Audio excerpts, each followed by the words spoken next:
The United States and Japan are in the process of exploring a mutual agreement that involves Japanese shipyards taking on the responsibility of conducting overhauls and maintenance on United States Navy warships.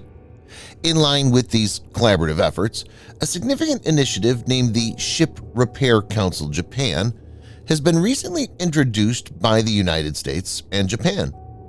The formation of this collaborative working group, disclosed by U.S. Ambassador to Japan Rahm Emanuel on January 19th, signifies a strategic alliance focused on improving the operational readiness of U.S. naval vessels and addressing the military expansion of China.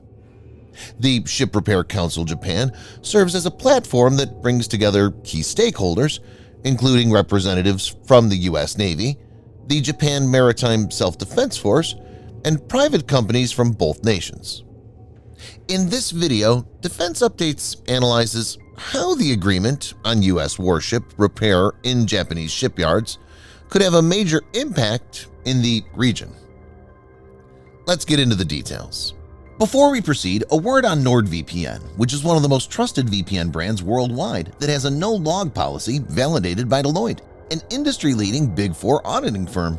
NordVPN provides an encrypted tunnel that protects your privacy by preventing external entry to your internet traffic, as well as enabling you to access content that's blocked based on geolocation. Best of all, with one NordVPN account, you can secure up to 6 devices at the same time.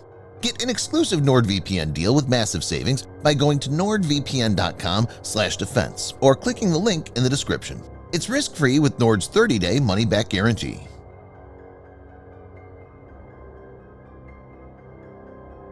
At present, basic maintenance for U.S. warships stationed in Japan takes place at U.S. bases, with more extensive repairs and overhauls requiring a return to the United States. The anticipated impact of the Ship Repair Council Japan is a substantial reduction in costs and downtime linked to the repair procedures.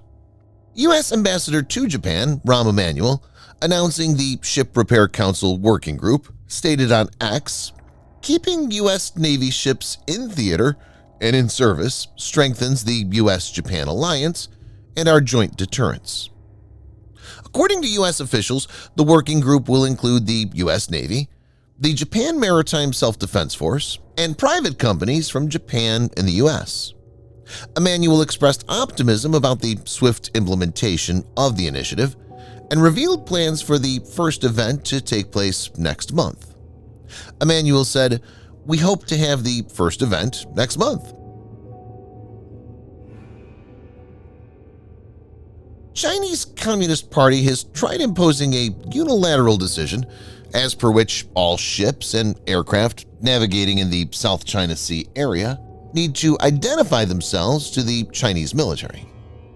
People's Liberation Army Navy, or PLAN, has heckled vessels of smaller nations like Vietnam several times in the last couple of years. China has militarized several islands in the area and has even deployed advanced missile systems like YJ-12 anti-ship missile, as well as HQ-9 surface-to-air missile. Speaking to reporters at the Yokosuka Naval Base near Tokyo, Rear Admiral Tom Emanuel pointed to China's extensive monitoring of maritime activities and the subsequent assessment of a nation's deterrence capabilities, which is based on ship movements. The U.S. Navy, traditionally uncontested in Asian waters, is now comforted with a formidable Chinese Navy that exceeds American warship production.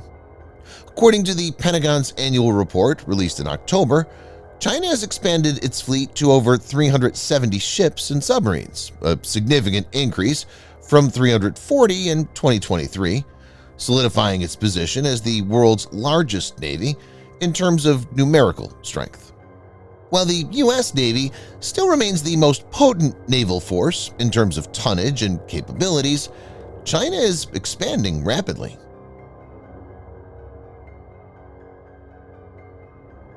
American shipyards are occupied with maintenance backlogs, impeding the construction of new vessels. This shift aims to enable U.S. shipyards to concentrate on the expansion of the U.S. fleet, underscoring the importance of strategic partnerships to address the changing maritime environment.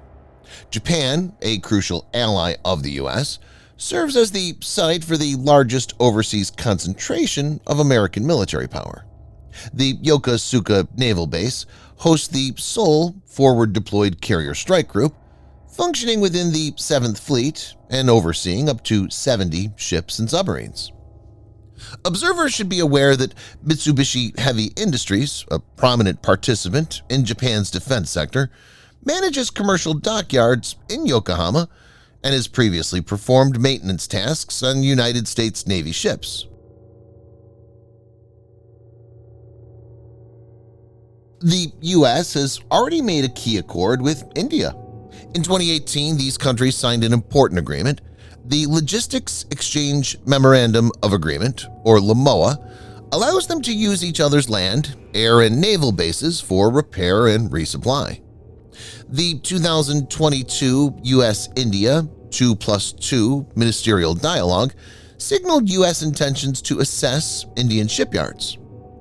Following this, the USNS Charles Drew, TAKE-10, docked at L&T Shipyard in Kadupalli, Chennai, marking the inaugural instance of a U.S. vessel undergoing maintenance and repairs in an Indian shipyard. The Indian Ministry of Defense emphasized that this repair activity introduced a new dimension to the burgeoning Indo-U.S. strategic partnership. Subsequently, two more U.S. vessels, the USNS Matthew Perry, TAKE-9, in March 2023, and the USNS Salvador, TARS-52, in July 2023, have undergone maintenance and repairs at L&T's Kadupalli shipyard. Washington and New Delhi have been deepening security and defense ties, and importantly are also part of the Quadrilateral Security Dialogue, or Quad, which includes Tokyo and Canberra.